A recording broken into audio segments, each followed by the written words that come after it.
Two Better Part programs, produced in 2005, started a journey of learning about the cruel world of dementia that has touched my life. Today's program is dedicated to all caregivers trying to do the best for their loved ones.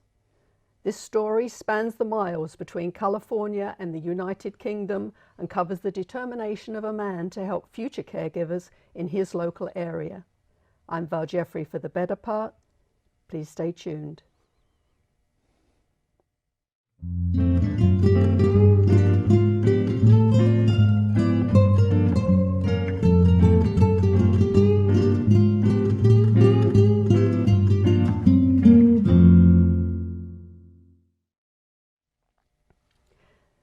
As we age, we don't know whether we'll be affected by Alzheimer's.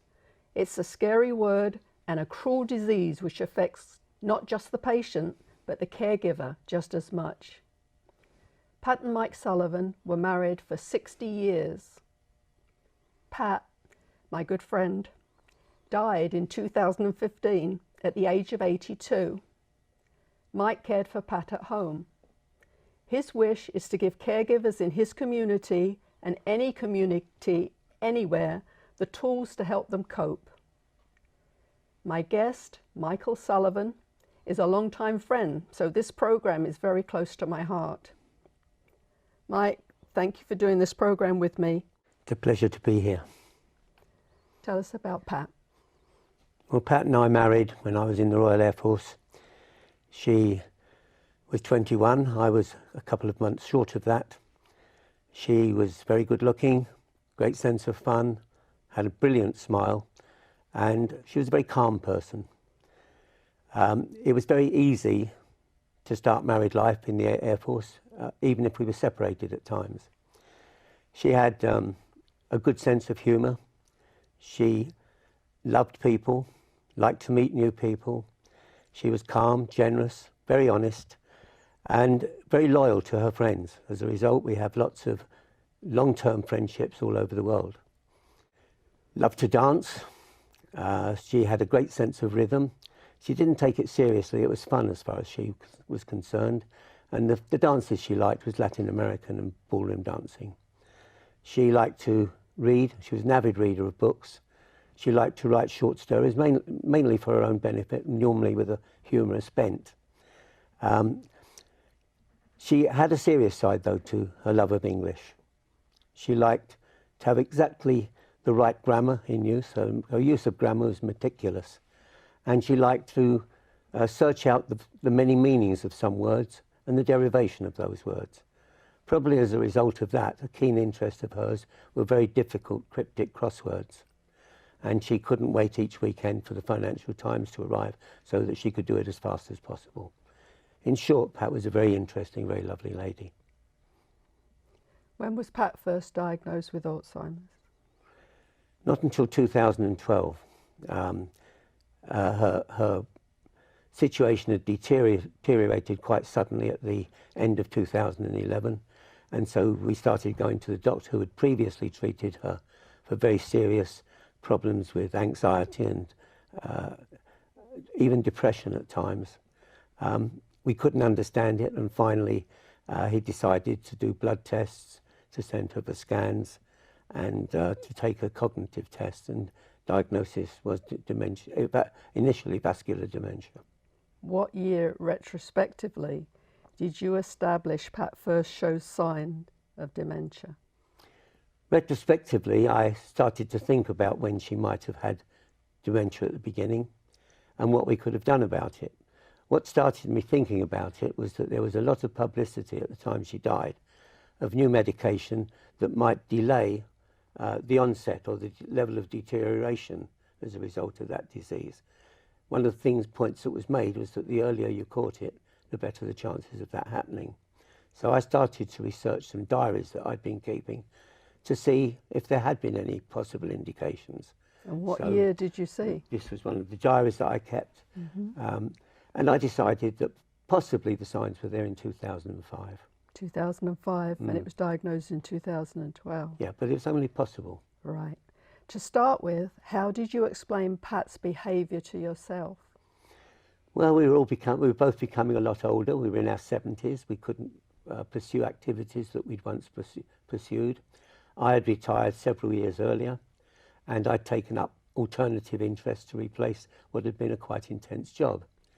And one of the things that tends to happen then is that you get unduly preoccupied with those interests. And I did so, and to the detriment of my attention to Pat. So we both got a bit tense with each other, and that I thought anyway, had brought on a lot of the high level of anxiety she was suffering. Did you know at that time how to recognise the warning signs of dementia? I didn't even know what dementia was, so I had no thought about dementia. Well, looking back, what was the first dementia warning sign that you now acknowledge? It was basically a change of demeanour. She had once been a very calm, fun-loving person. Things that she could do easily suddenly became a problem to her. She'd get very irritated in the kitchen, which had never been before, because she was a very, very good cook. She started to hesitate about going shopping, didn't like to do some of the household chores, and was very just generally unhappy. Was Pat aware that she had dementia? No, not at that time. When it was diagnosed, we were told by the consultant that she had vascular dementia that had been determined. And in many ways it was a relief at first, because she could suddenly identify what some of the problems were. What prompted you to take Pat to the doctor in 2012 specifically? Well, there was a sudden deterioration in her demeanour, and it was really quite dramatic. We were staying in Paris for Christmas with friends in Versailles, and all of a sudden she wouldn't get out of bed. She was very unhappy. There was nothing physically wrong with her that was apparent, but she just would not get out of bed and see them. And this happened 2 or 3 days in a row. She would get out of bed finally about 5 o'clock in the evening, and then she said she just wanted to go home early. And that really started me to think about what on earth was causing this. You mentioned anxiety. Why do you think it took so long to diagnose Alzheimer's? Well, because again, she was being treated for anxiety. There was medication, and I addressed some of the problems of neglecting her. I changed I didn't concentrate so much on some of my interests. We got together again, and 2 years after the first sign of it, there was quite a significant improvement. So we thought maybe that was what the problem had been. So the medication kind of disguised the Alzheimer's? I think it was a mixture of the two from our point of view. We thought maybe the medication was working for the anxiety, because that's all we thought about it at the time. And the level of activity between the two of us had improved quite a lot. What were some of the situations that made Pat anxious? She started to get, she used to be very meticulous in doing household accounts. She liked to keep the house spotless. She loved cooking, and she was very keen. She liked to eat well and drink well as well. But all of these things suddenly became a chore to her, and that was one of the first signs that there might be a problem there.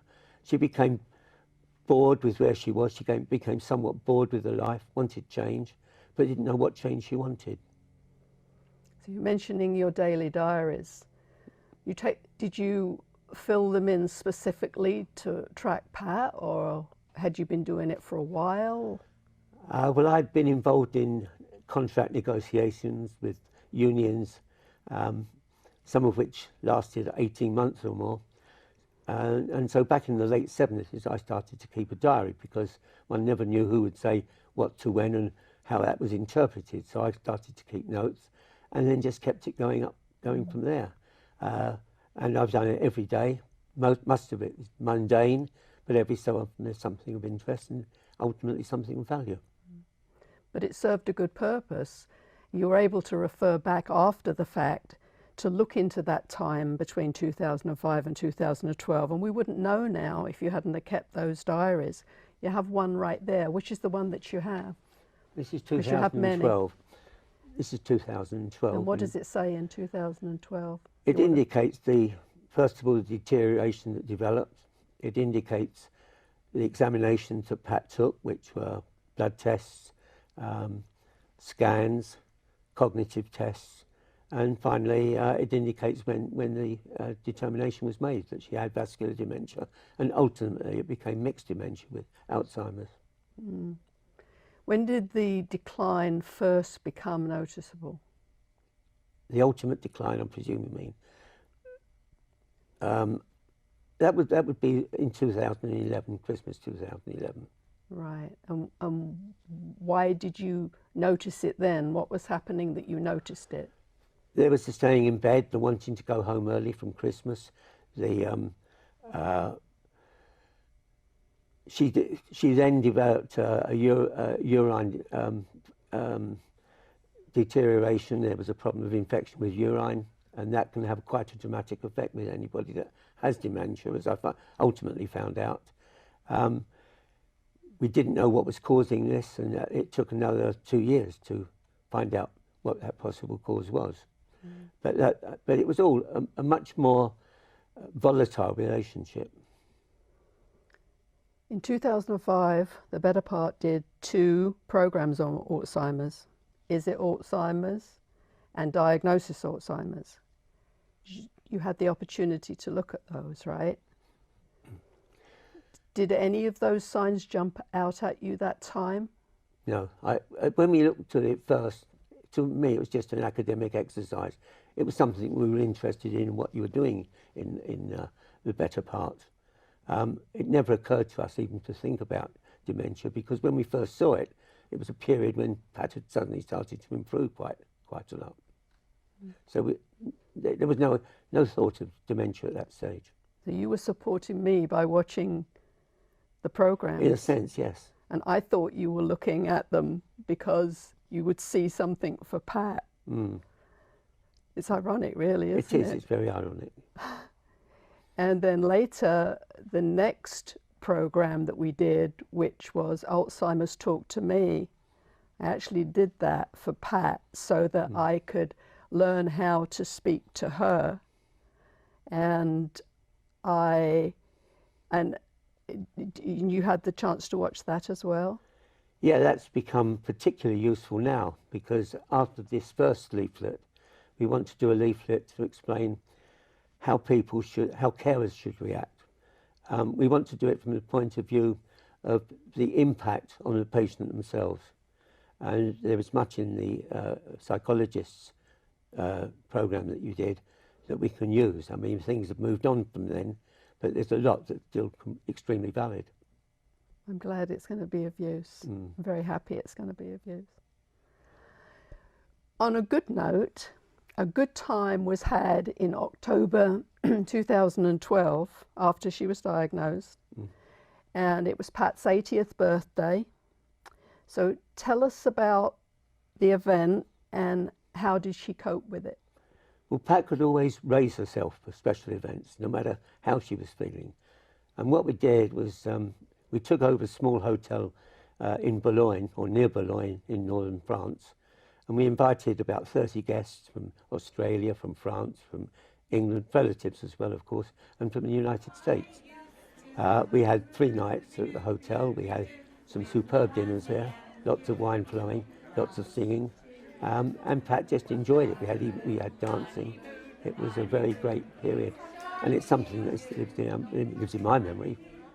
Now we had a marvellous record, DVD of the record showing Pat singing at the time. It was a great time, and she certainly loved it.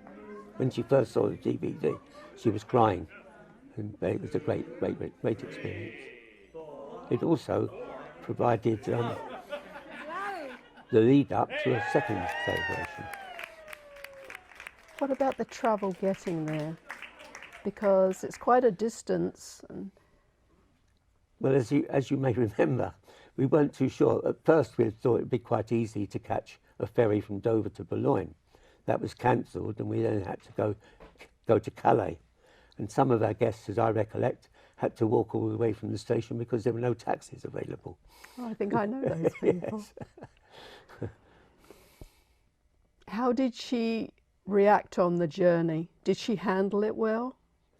She did. What we started to do, a very close friend of hers, Lorna, Pat would get very distracted in any long car journey.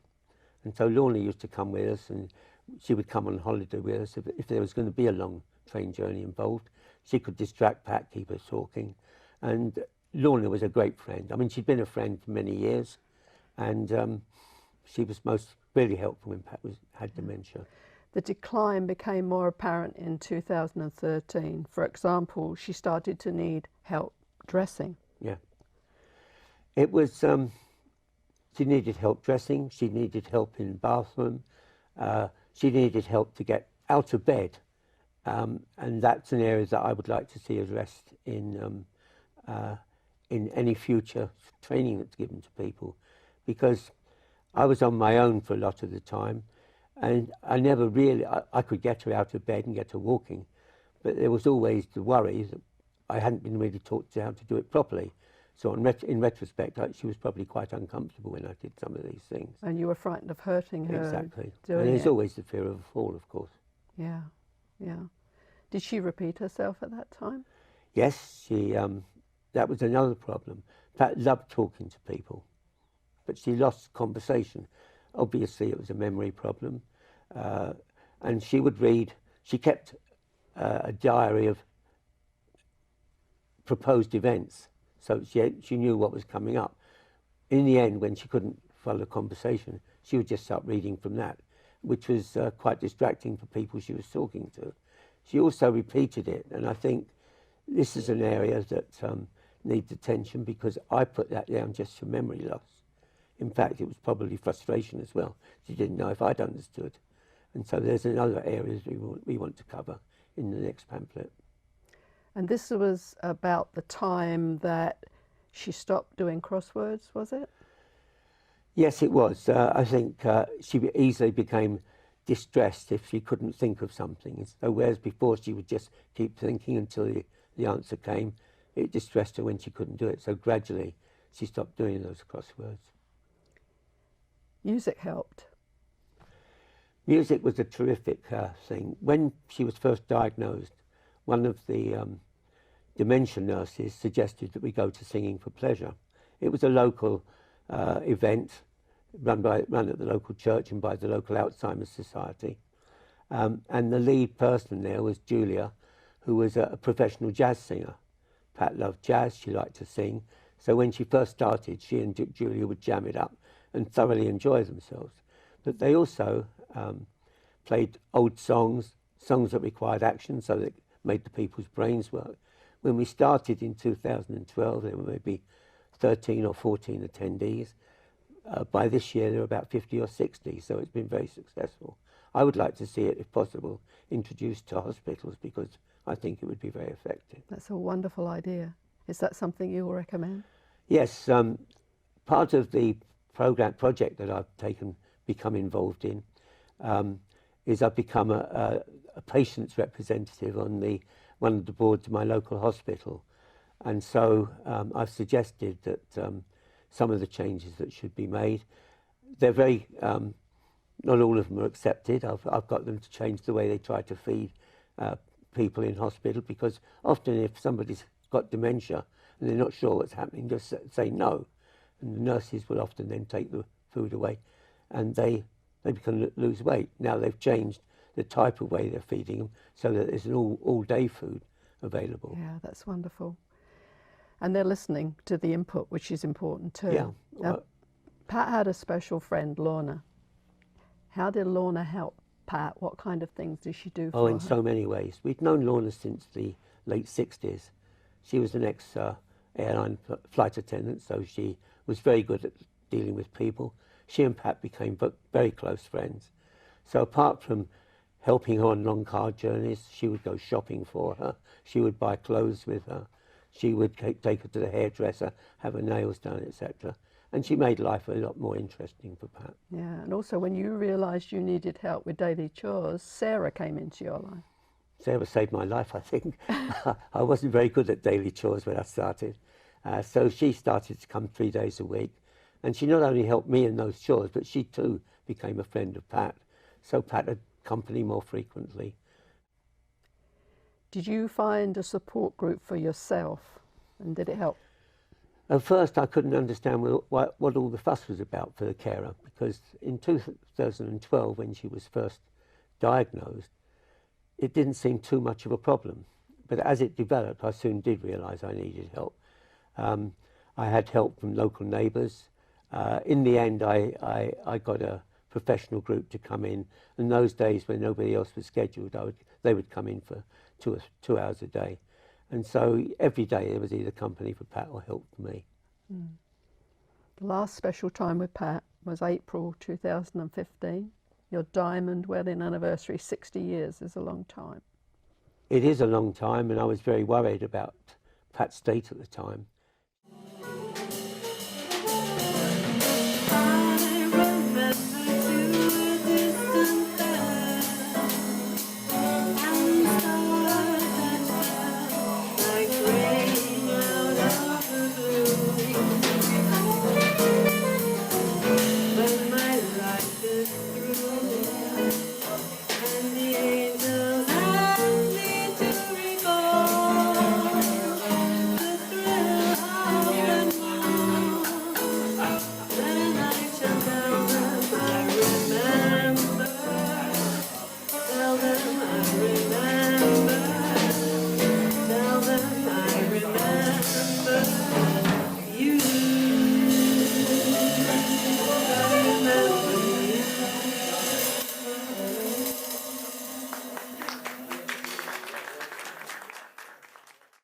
She had been in hospital 3 months before, dealing with dehydration. And we learnt a lot from that, because she had had things like sore eyes, which irritated her, and any kind of irritation can help the dementia deteriorate.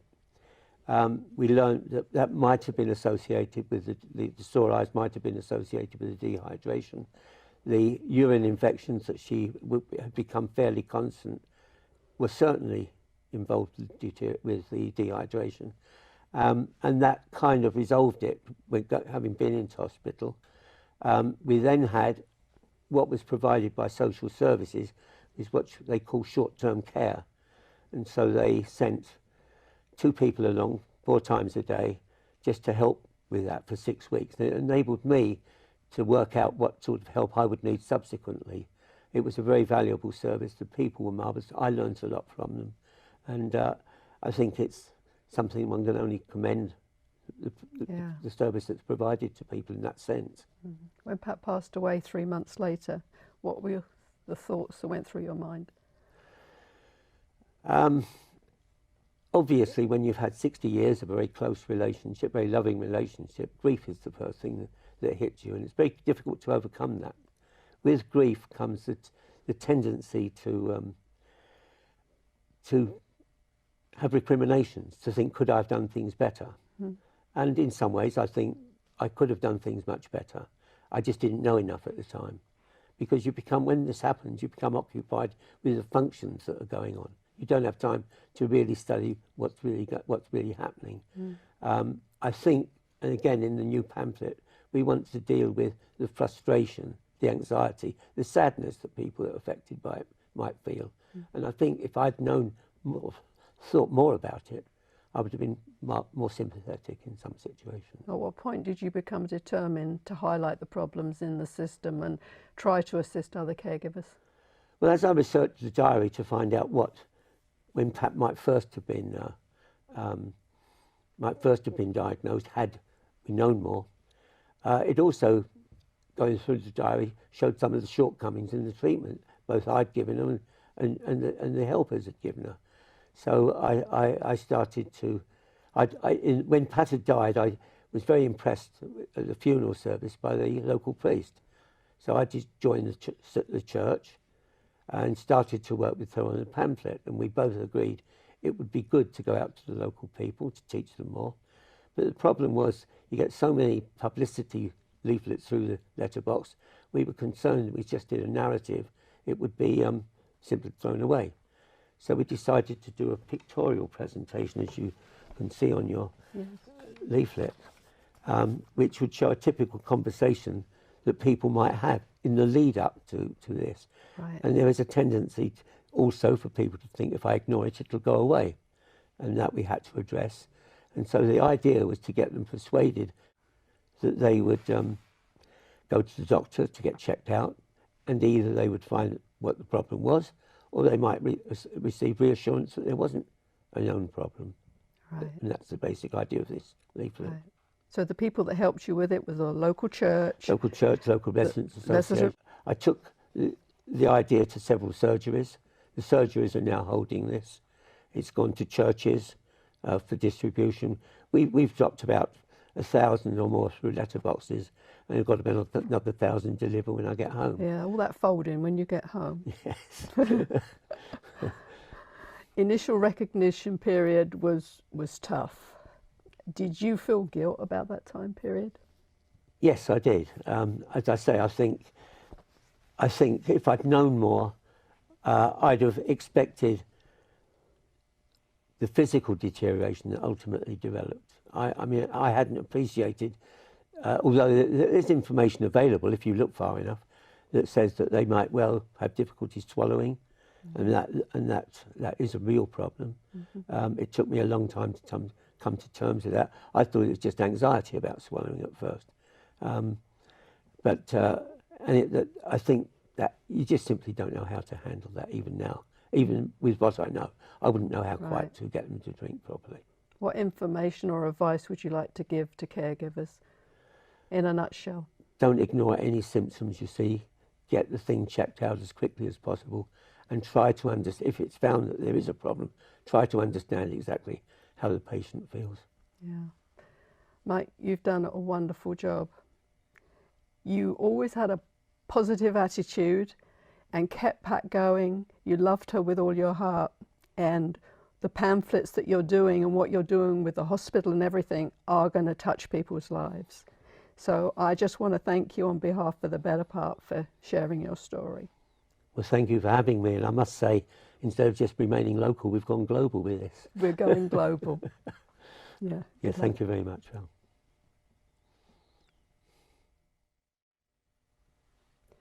Wherever you live, whether you're a caregiver or know someone who is, we hope you found this program useful. Please open your heart and find out how you can help the caregivers in your community. Thank you for watching. Join us again.